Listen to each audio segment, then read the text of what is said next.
y no nos vamos a esconder. ¡Posiciones!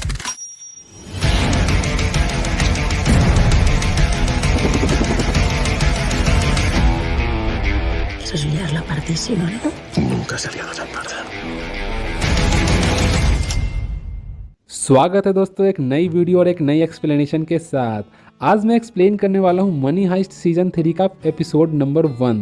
यदि आपने season 1 और 2 नहीं देखा है तो मैंने डिस्क्रिप्शन और आई बटन में उसका लिंक दे दिया है, आप वहाँ से जाकर देख सकते हैं। तो बिना देर किए हुए चलते हैं वीडियो की ओर।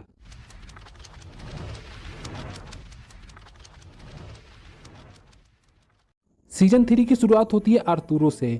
वह हमें एक भीड़ में लोगों को ऑटोग्राफ और सेल्फी देते हुए दिखाई देता है, क्योंकि अब वह बंदा एक नामचीन हस्ती बन चुका था।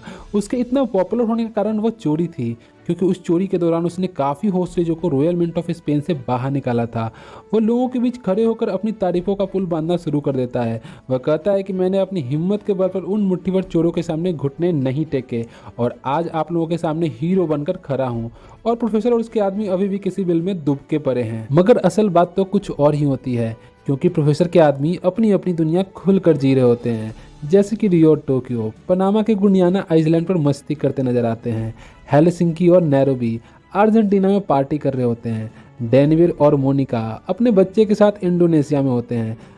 इसका मतलब ये कि प्रोफेसर के सारे आदमी अपनी अपनी सपनों की दुनिया खुलकर जी रहे होते हैं, पर शायद उन्हें नहीं पता था कि उनकी एक छोटी सी गलती से उनकी सपनों की दुनिया उजरने वाली थी। चोरी के बाद प्रोफेसर ने अपनी टीम को एक सख्त वार्निंग देते हुए कहा था कि कुछ सालों तक कोई भी किसी तरह का कम्युनिकेशन डिवाइस यूज नहीं करेगा। चोरी के कुल 2 साल बीत चुके थे।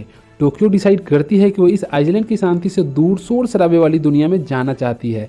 इसलिए रियो उसे एक अनरजिस्टर्ड सैटेलाइट फ़ोन देता है, जो कि उसने ब्लैक मार्केट से खरीदा होता है। वह टोक्यो से कहता है कि हर तीसरे दिन शाम को 6 बजे इसे 5 मिनट के लिए ऑन करना, और यदि जवाब ना मिले तो 5 मिनट के बाद बंद कर देना। और टोक्यो शहर पहुंचकर अपनी रंगीन दुनिया में इतना खो जाती है कि उसे फ़ोन करना भी याद नहीं रहता।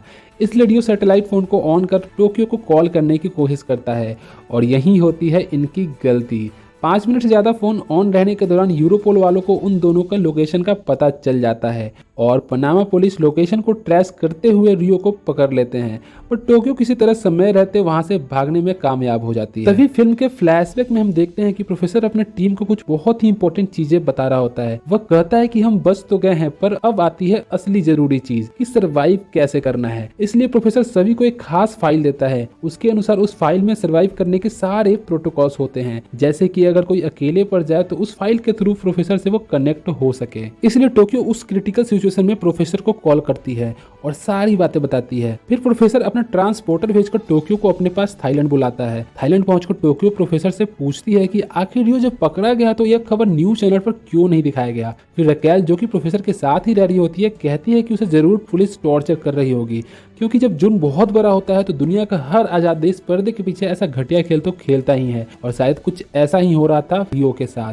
पुलिस उसके साथ बुरी तरह टॉर्चर कर रही होती है। फिर प्रोफेसर अपने टीम को इकट्ठा करता है और सारे लोग ये डिसाइड करते हैं कि वे लोग रियो को छुड़ा कर लाएंगे। और टोक्यो पूछती है कि आखिर कैसे। प्रोफेसर उसे बताता है कि जिसमें हम माहिर हैं, चोरी करके। वह कहता है कि इस बार की चोरी हम छुप के नहीं करेंगे और गवर्नमेंट को सीधा टक्कर देंगे, क्योंकि इस बार की चोरी सदी की सबसे बड़ी चोरी होने वाली है। प्लान के अनुसार वे लोग बैंक ऑफ स्पेन से करीब 90 टन सोना चुराने वाले थे, और दरअसल ये चोरी का प्लान प्रोफेसर के बड़े भाई बर्लिन का था, जिसे उसने रॉयल मिंट ऑफ स्पेन के चोरी के पहले ही बनाया था। दूसरे सीन में हमें दिखाया जाता है कि कहानी में कुछ नए कैरेक्टर्स इंट्रोड्यूस होते हैं, जैसे कि पैलेडेमो, जो कि बर्लिन का करीबी दोस्त होता है, और बैंक ऑफ स्पेन में चोरी करने का प्लान बर्लिन ने अपने इसी दोस्त के साथ मिलकर बनाया था, इसलिए पैलेडेमो को इस चोरी का इंचार्ज बनाया जाता है। दूसरा कैरेक्टर होता है बोगोटा, जो कि स्किल डाइवर और अंडर वाटर वेल्डर होता है, जिसे प्रोफेसर ने खास इसी काम के लिए चुना होता है। तीसरा कैरेक्टर होता है मर्सेल, जो कि प्रोफेसर के द्वारा चुना हुआ खास आदमी होता है। प्रोफेसर अपनी टीम की ट्रेनिंग को शुरू करता है और चोरी एक्सिक्यूट करने के सारे तरीकों को अपनी टीम को बताता है कि कैसे हमें उस चोरी को एक परफेक्ट चोरी बनाना है। प्लान के मुताबिक प्रोफेसर आसमान से मैड्रिड में करीबन 140 मिलियन यूरोज की बारिश करवाता है। इतने सारे पैसे की बारिश देखकर सड़कों पे लोग लोग इकट्ठा होकर उस पैसे को लूटने लगते हैं और यही होता है उनके फिर से लौटने का धमाकेदार एंट्री। और इसी के साथ खत्म होता है सीजन 3 का एपिसोड 1।